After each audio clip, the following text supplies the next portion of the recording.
la persona del Padre nadie ha visto jamás a Dios, dice la Biblia. El Hijo le ha dado a conocer.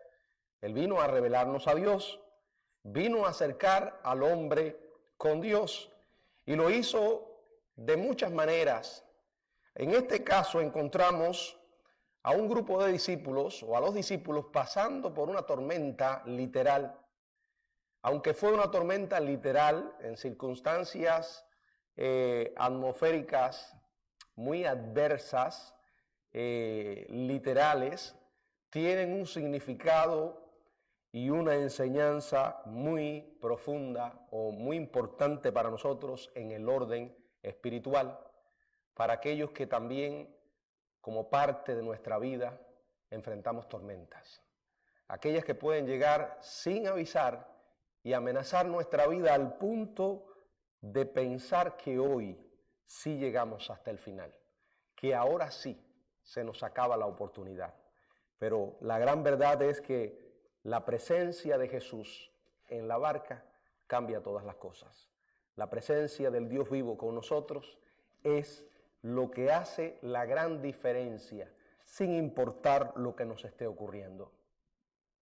Recuerda que Dios siempre está al tanto de lo que pasa con tu vida y con la mía, sin importar de lo que se trate.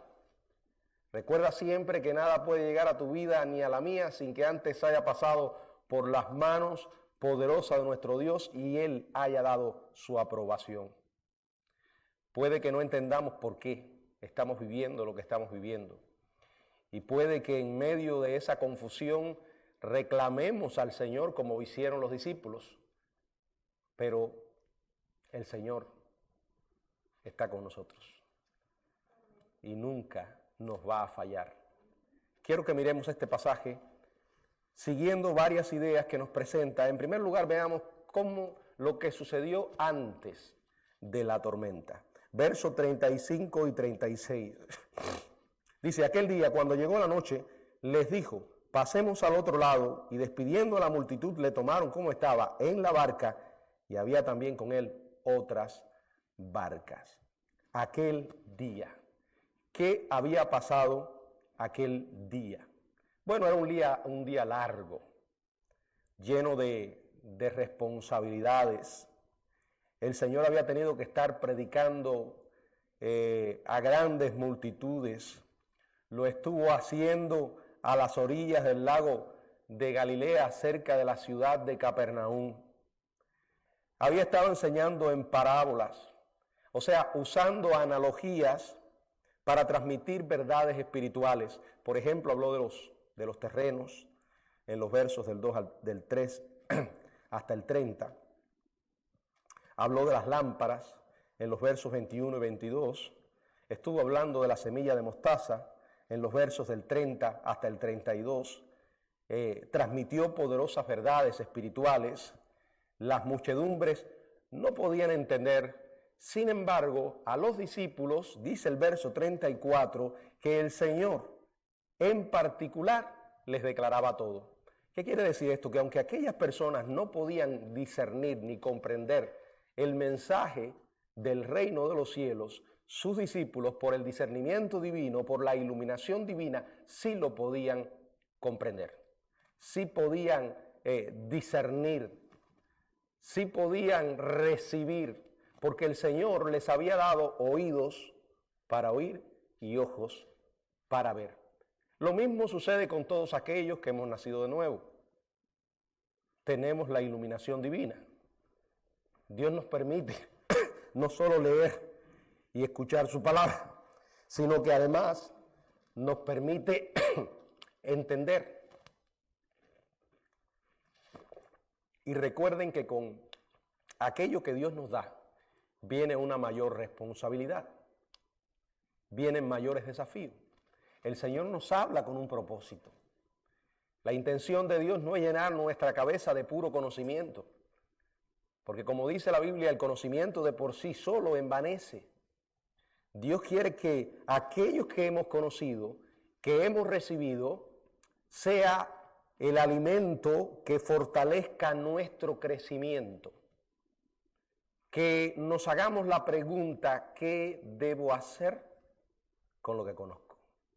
No es qué debe hacer el hermanito fulano o menganito, no, eso es personal.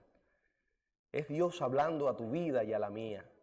Todo esto lo habían recibido ellos durante el día y estaban lejos de imaginar cómo el Señor probaría ese crecimiento, cómo el Señor iba a probar esa obediencia.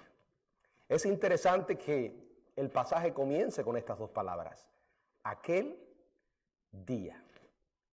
Es interesante que después diga, cuando llegó la noche, aquel día, cuando llegó la noche. Hay momentos en los que llega la noche, ¿verdad? Los tiempos de oscuridad en los que se supone que debemos descansar. Pero en un sentido espiritual, la noche es una representación de los momentos oscuros de nuestra vida, en los que llegan las pruebas, en que no vemos la luz en medio de la oscuridad. Aunque aquí se está relatando un hecho literal y físico, sus implicaciones espirituales no pueden ser ignoradas. Aquel día, cuando ellos habían recibido tanto y cuando llegó la noche, el Maestro, el Dios de ellos, tu Dios y el mío, habló. Jesús les dice, pasemos al otro lado. Pasemos al otro lado. De los alrededores de Capernaum, en el extremo noroeste del lago de Galilea, Jesús y sus seguidores se dirigen a la otra orilla. La multitud se había reunido para oírlo predicar. Lo hicieron temprano ese día, una multitud grande, tan grande que Jesús entró en la barca y se sentó con ellos en el mar, como dice el capítulo 4, verso 1, y toda la gente estaba con él en tierra escuchándole. Cuando la noche comienza a caer, el Señor vuelve a usar la barca para distanciarse de la multitud de personas reunidas, para viajar hacia la costa oriental del lago de Galilea, y le dice el Señor, pasemos al otro lado. No puedo leer esto e ignorar también las implicaciones espirituales. Quizás el día en que Dios nos ha dado todo lo que hemos recibido, porque lo necesitamos, ese día en que llegan las más grandes bendiciones espirituales, también puede llegar la noche. Y en medio de esa noche el Señor decirnos, pasemos al otro lado. Porque la vida cristiana no es una vida estática, es una vida de crecimiento. Repito, al Señor hablarnos nos desafía. Al Señor hablarnos espera nuestro crecimiento, nuestra madurez. No podemos conformarnos con permanecer como bebés espirituales, como enanos espirituales. Tú y yo podemos alimentarnos y debemos hacerlo, pero es para crecer. Y eso es algo que tú y yo lo podemos hacer de manera personal. No necesitamos de otra persona para eso. Otra persona nos puede ayudar, el pastor, la iglesia, nos ayudan en nuestro crecimiento, pero el crecimiento es ante todo personal. El Señor quiere que nosotros pasemos al otro lado. Y créanme, esos dolores de crecimiento serán fuertes. El camino hacia la madurez estará lleno de pruebas, lleno de tormentas. No puede haber madurez sin dolor, sin lágrimas. De hecho, en la vida lo vemos. Mire a alguien que ha sido golpeado una y otra vez a través de momentos duros y verá a alguien maduro. En el sentido espiritual es igual. Es igual. el Señor les dijo, pasemos al otro lado. Y dice la palabra, y despidiendo a la multitud, aquella multitud que le estaba escuchando, le tomaron exactamente como estaba. El Señor no tuvo tiempo para prepararse. Tal como estaba, se fue en la barca. Y es un detalle interesante, que había también con él otras barcas. Estaba mirando el comentario de John MacArthur, dice que probablemente la barca fuera pequeña y que no todos los discípulos cabían en esa embarcación y quizás usaron otras barcas. Es un detalle a considerar, pero la Biblia no lo dice. Bueno, ya sea que en las otras barcas estuvieran parte de los discípulos, una parte con él y la otra en otras, o ya sea que en las otras barcas iban otros discípulos que no eran específicamente de los 12, la idea es la misma. Puede que en el viaje hacia el otro lado vayan varias embarcaciones, y de hecho van muchas. Pero lo que hace la diferencia entre un viaje y otros, lo que hace la diferencia entre una barca y las demás, ¿qué es? Que solo en una barca iba Jesús. Hoy puede ir en varias barcas, pero la idea es esta: lo que marca la diferencia en el viaje de la vida es con quién lo hacemos. ¿Con quién lo hacemos? O lo hacemos con Jesús en la barca, o lo hacemos solo. Van a haber otras barcas. Y esas otras barcas estoy seguro que experimentaron también la misma tormenta. Pero solo en esa iba Jesús. Aunque quizás los demás también se beneficiaron de calla y enmudece.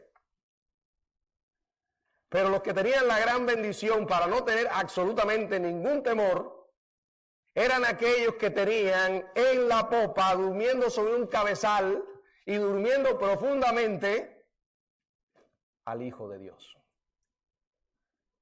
¿Estás tú seguro que Jesús está en tu barca?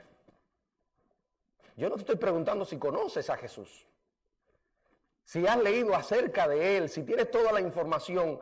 ¿Has creído y tienes una relación con Él de verdad? ¿Es Jesús tu Señor y tu Salvador? Esa es la clave, ese es el secreto. Ese es el éxito de todo lo demás. Si Jesús está en la barca, ahí está la gran diferencia. Todo esto ocurrió antes de la tormenta.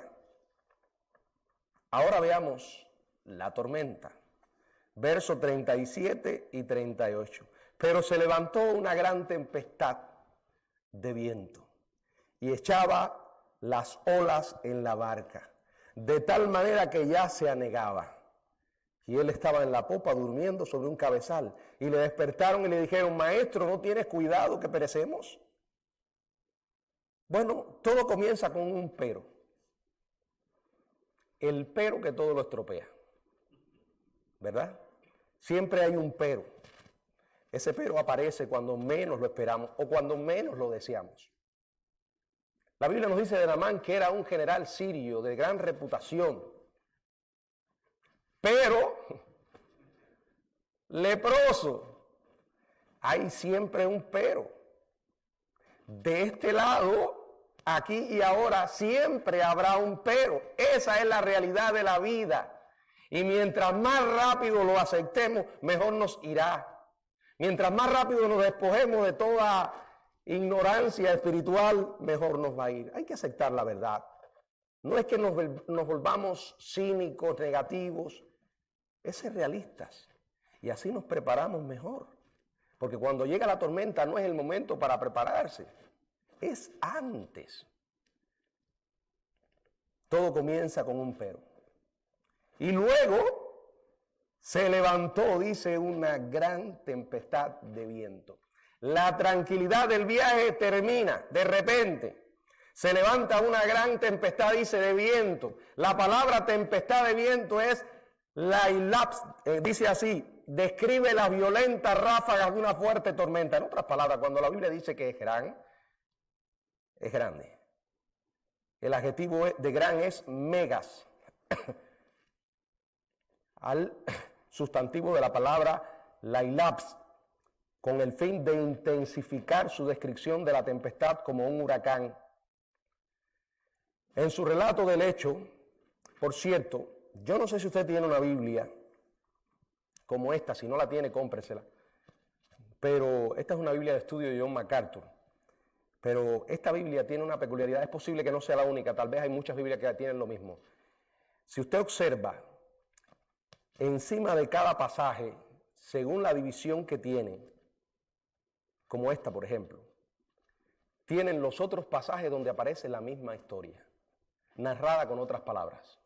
Por ejemplo, aquí dice Mateo, estamos en Marcos 4, del 35 al 41. Pero además, después del subtítulo que dice Jesús calma la tempestad, dice Mateo 8, 23 al 27. Lucas 8, 22 al 25. ¿Ustedes saben por qué está escrito eso ahí?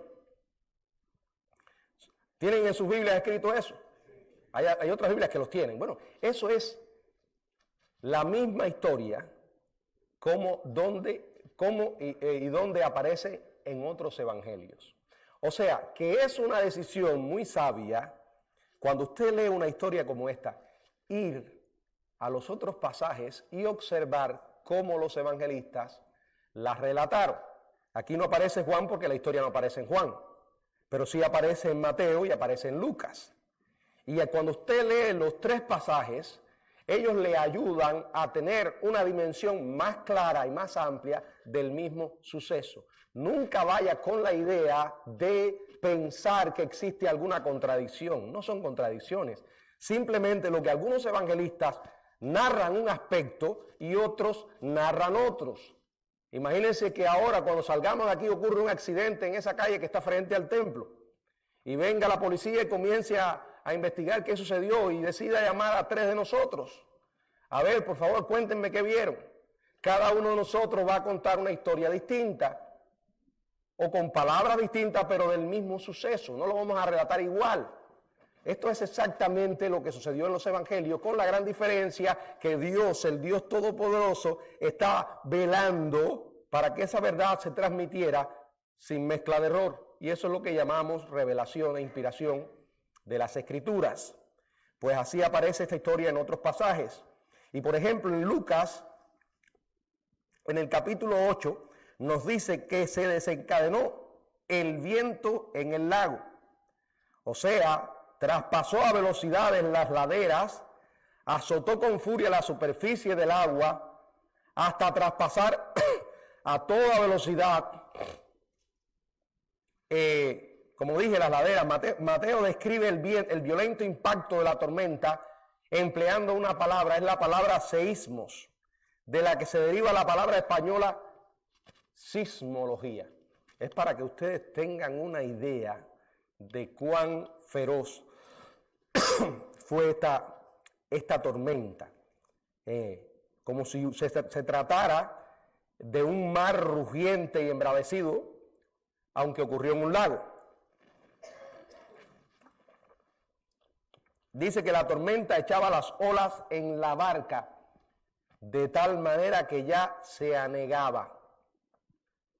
Aunque los discípulos achicaban el agua tan rápido como podían, me imagino botando allí alguna cubeta, algo del agua que estaba entrando en la embarcación, Mateo 8, 24 dice que las olas cubrían la barca. La cosa estaba fea, hermanos. Lucas 8, 23 dice que se anegaban y peligraban. Si usted toma estos relatos y toma estas frases claves, llega a una conclusión. La cosa estaba bien dura. La situación era difícil. Estaban enfrentando una amenaza inminente a sus propias vidas. ¿No le suena esto familiar?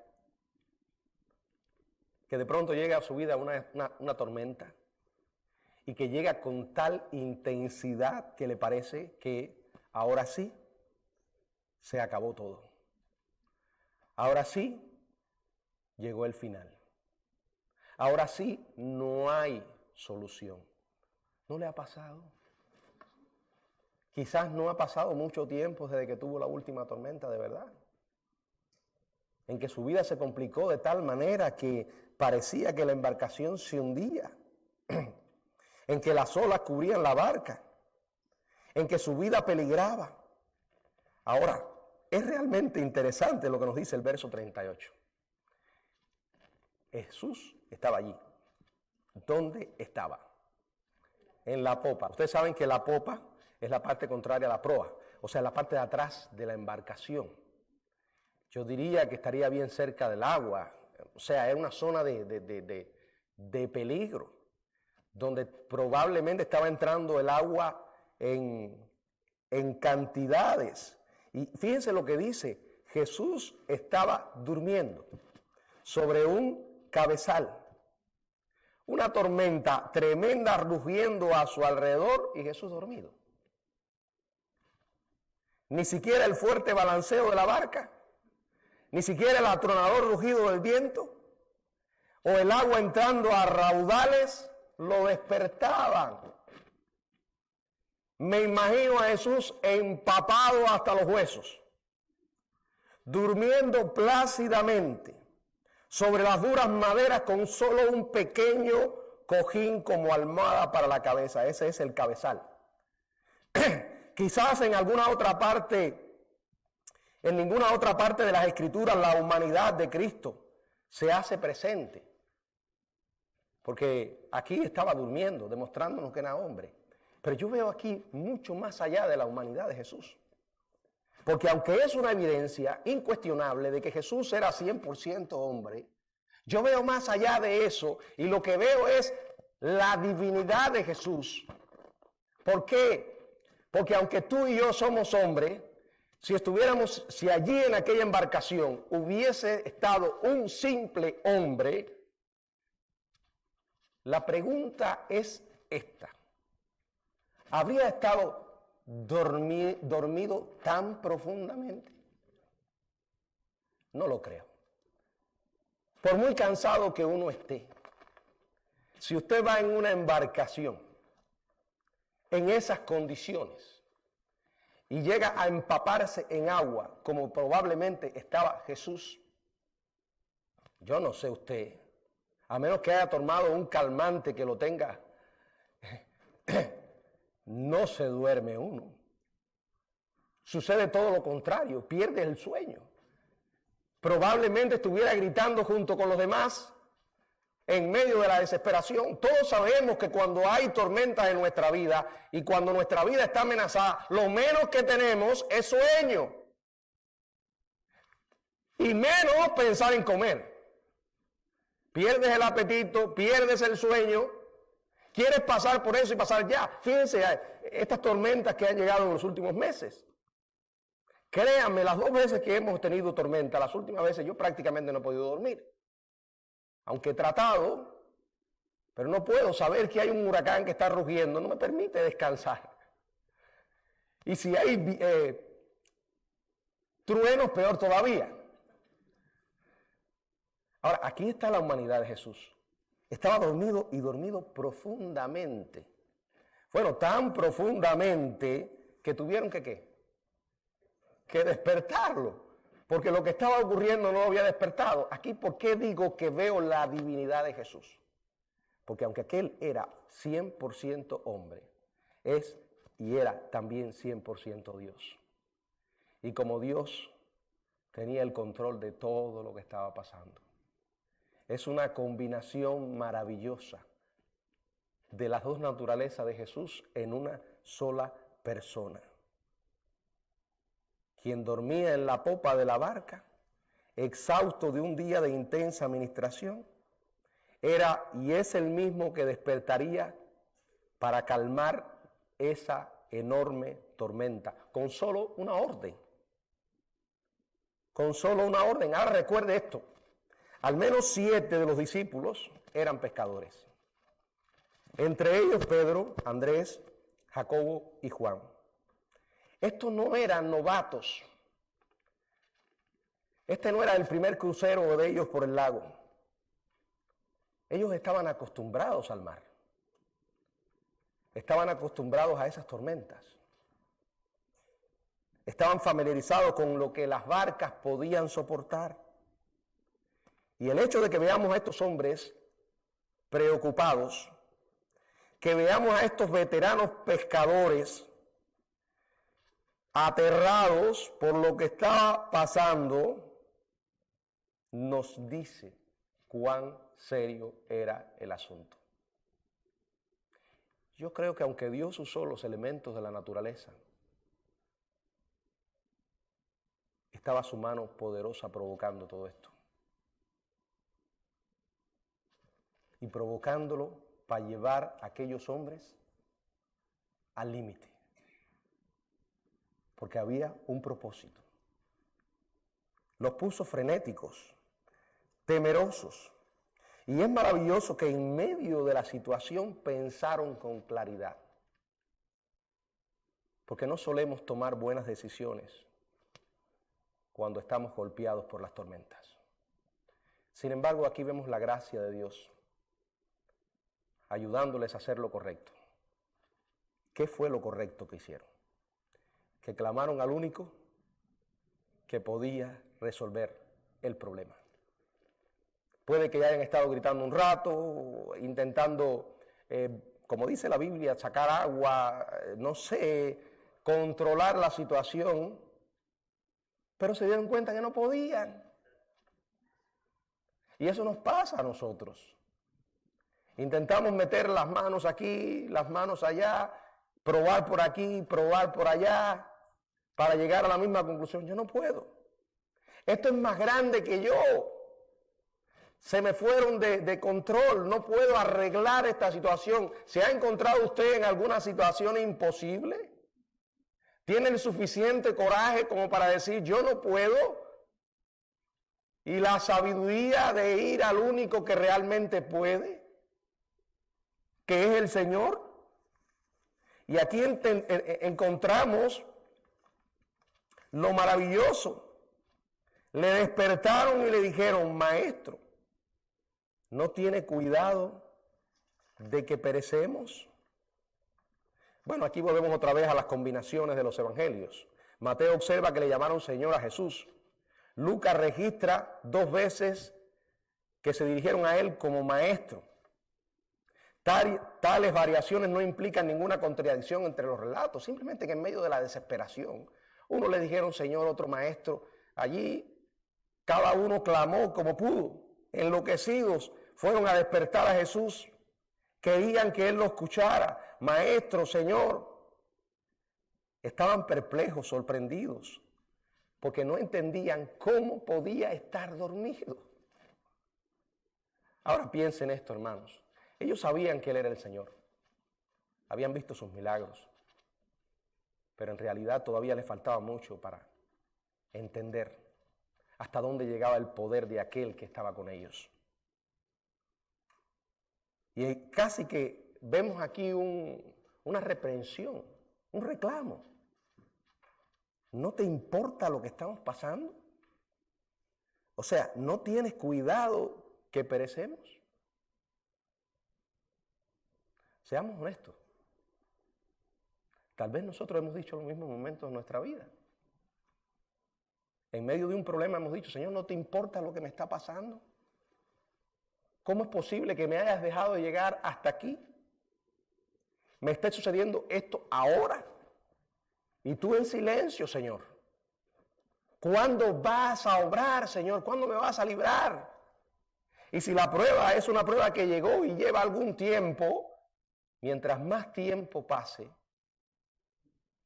puede que nuestra fe mengue y nuestra desesperación sea mayor. Vuelvo a decir, hubo un reclamo de parte de ellos.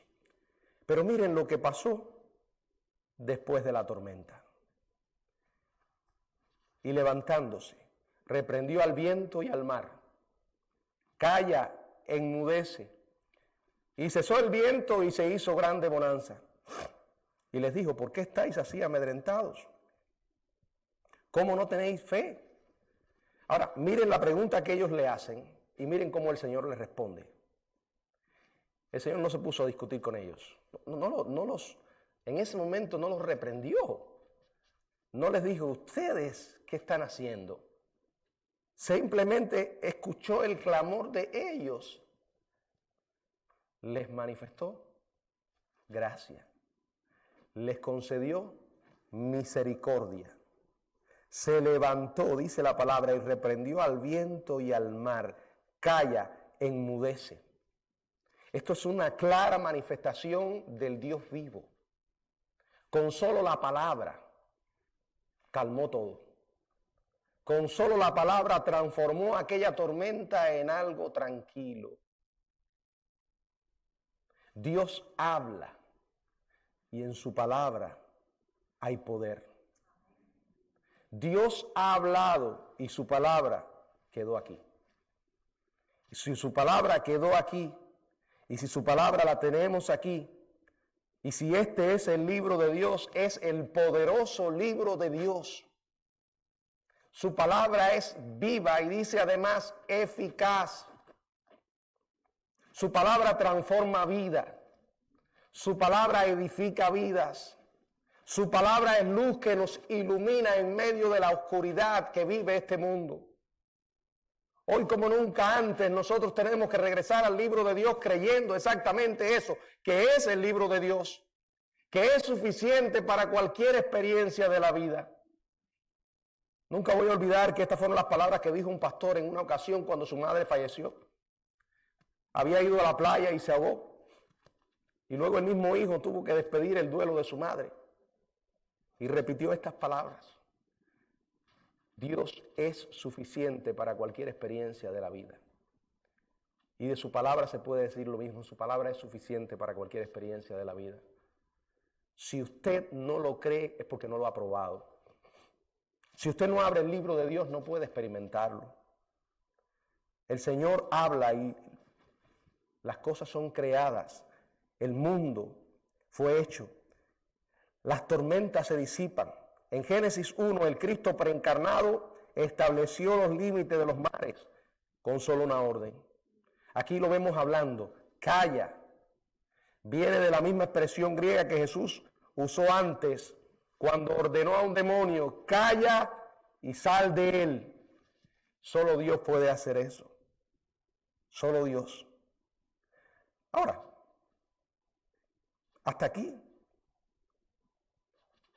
no solo Dios puede hacer eso. Por ejemplo, esto, levantándose y reprender al viento y al mar y decir, calla, enmudece.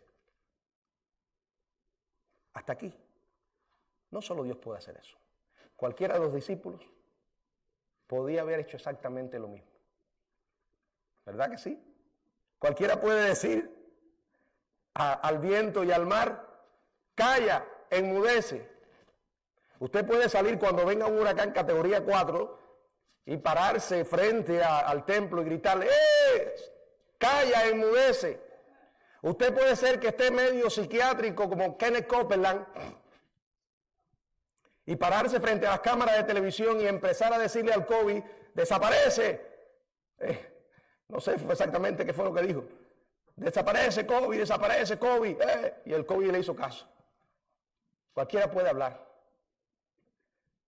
Pero lo que viene después es lo que demuestra que solo Dios puede hacer eso. Y cesó el viento y se hizo grande bonanza. Cualquier ser humano puede decirle al viento y al mar, calla y enmudece. Pero no cualquiera, solo Dios puede hacer que le obedezcan. Y Él no solo lo dijo con la autoridad del cielo, sino que le obedeció y le obedeció al momento. Qué tremendo. Y luego le hace, dice la palabra, y cesó el viento y el mar. Dice, cesó el viento y se hizo grande bonanza. Y luego les hace la gran pregunta. Ahora estamos viendo lo que viene después de la tormenta, ¿no? ¿Por qué estáis así amedrentados? ¿Cómo no tenéis fe? Bueno, de no analizar las implicaciones espirituales de la pregunta de Jesús, cualquiera habría dicho, Señor, ¿cómo se te ocurre preguntar eso? ¿Cómo me vas a preguntar que por qué tengo miedo? Cualquiera aquí tuviera terror. ¿Es que acaso no ves cómo nuestras vidas peligraban? Pero hay una implicación espiritual que escudriña lo más profundo de las almas de estos hombres en esta pregunta. No sé si se dan cuenta cuál es. Aunque parezca una pregunta sin sentido en medio de las circunstancias que estaban viviendo, no lo era. Aunque tenían todas las razones para humanamente tener miedo, no había razón para tenerlo porque, fíjense cómo él dice, ¿no tenéis fe? En otras palabras, ¿cómo van a tener miedo si Dios está con ustedes? ¿Cómo van a tener miedo si yo estoy en la barca? Muchas veces nos pasa lo mismo, sabemos que Dios está con nosotros, que tenemos a Dios en la barca, pero eso no evita que sintamos pánico, que nos aterremos, porque es de humano y suele suceder muchas veces y suele suceder muy seguido. ¿O cuándo aprenderemos de aquellas cosas que nos pasan? Para así estar preparados para enfrentar la próxima tormenta, porque la vida es una cadena de tormentas. Hoy salimos de una, mañana vamos a entrar en otra. No es que Jesús no entendiera lo que estaba pasando, lo que no comprendía, lo que quería hacerles saber a ellos que no tenía sentido, que tuvieran miedo si realmente ellos creían que Él era quien les había dicho que era. Si ellos tuvieran la fe de que verdaderamente era el Dios vivo, si su fe verdaderamente estuviera madura. Ahora, al Jesús haberles hecho estas preguntas y al haber ellos observado lo que sucedió, miren cuál fue la reacción. Temieron con gran temor. Ahora no era el temor a la tormenta, quizás un temor reverencial, un temor más profundo. Esto hace hincapié en la intensidad del asombro que mostraron y que por un momento lograron entender que allí estaba el Creador, que el Dios vivo estaba con ellos en la barca. Son los mismos momentos de iluminación que nosotros tenemos en medio de nuestras tormentas, donde nos damos cuenta a profundidad de que Dios está con nosotros, que nunca abandonó la barca ni la va a abandonar por muy fuerte que rujan los vientos. Entonces dice que llegaron ¿a qué? A decirse el uno al otro, ¿quién es este que aún el viento y el mar le obedecen? Más adelante, en el mismo ministerio de Jesús, después que él caminaba milagrosamente sobre el agua, miren lo que dijeron los discípulos. Mateo 14:33, si alguien puede leerlo. Mateo 14:33. Entonces los que estaban en la barca vinieron y le adoraron, diciendo, verdaderamente eres hijo de Dios. Hermanos, lo que ocurría en estos momentos era una incuestionable manifestación del Dios vivo. Ahora, aunque aquello estaba lleno de espectacularidad y estaba con ellos la presencia física de Jesús, no es diferente a lo que tú y yo experimentamos en el presente. Cuando estamos literalmente con el agua al cuello y el Señor nos tiende su poderosa mano sacándonos del problema. Ahora déjeme decirle algo, esto no es una garantía de que Dios siempre va a calmar las tormentas.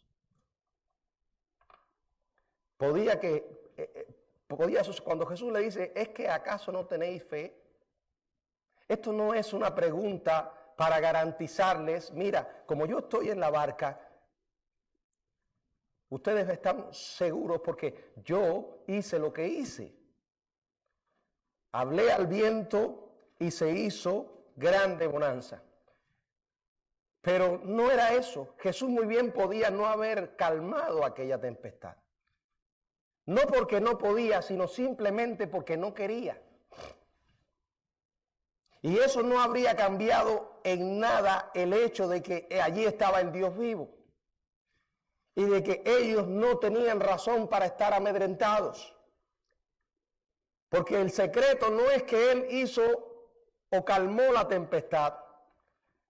El secreto era que Él, y vuelvo a repetir, estaba en la barca y eso es más que suficiente.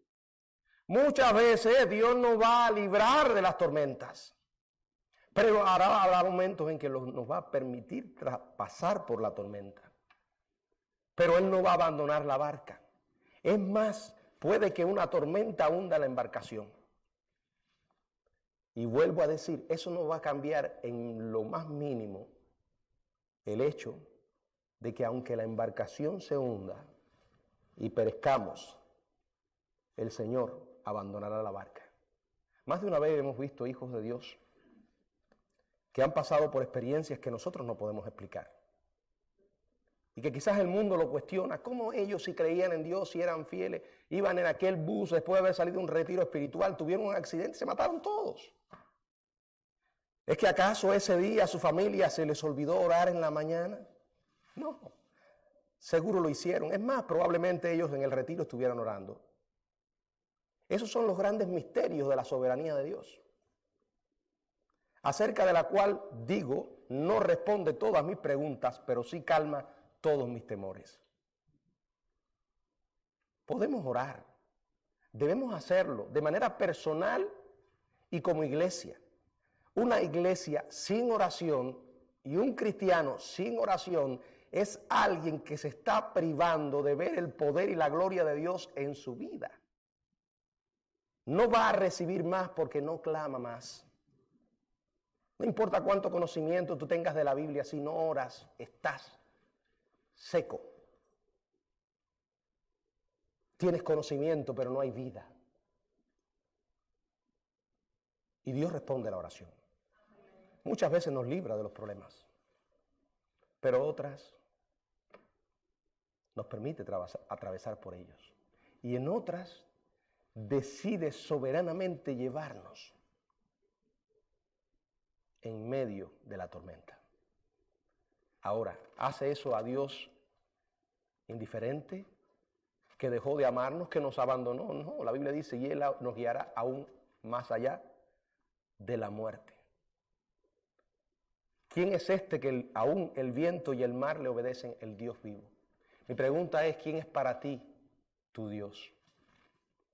¿Cómo enfrentas las tormentas? ¿Está tu mente llena de tanta teología que has perdido la pasión de vivir una relación diaria con el Dios vivo? Lo que conocemos te debe llevar a buscar más a Dios. Miren, yo lo veo todos los días. Hoy se lo decía a mi hijo mientras caminaba con él. El diablo no espera que tú lo invites a manifestarse. Él se manifiesta sin invitación.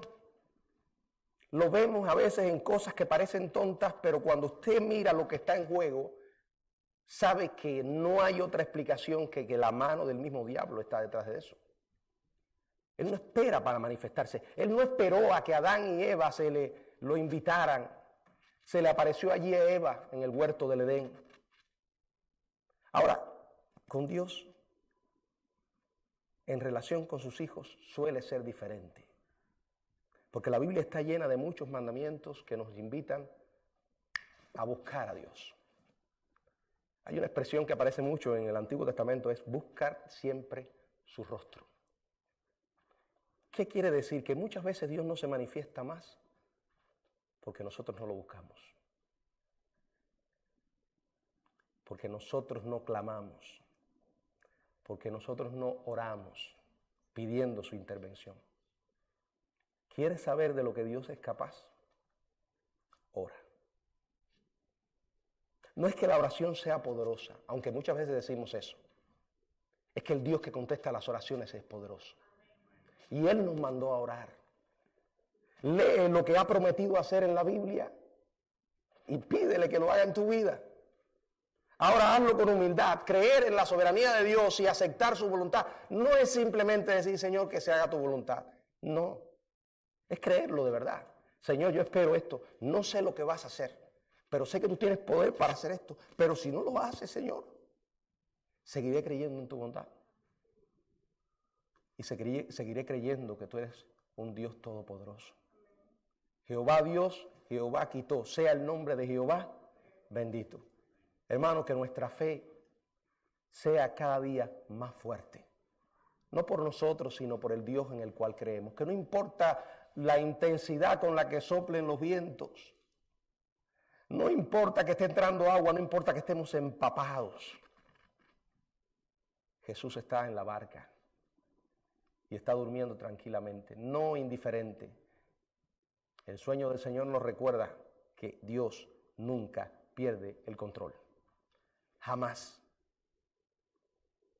Y nosotros tenemos que creer esto, no solo saberlo. Recuerden que tenemos al Dios sobrenatural. Y si Dios es real, todo es posible.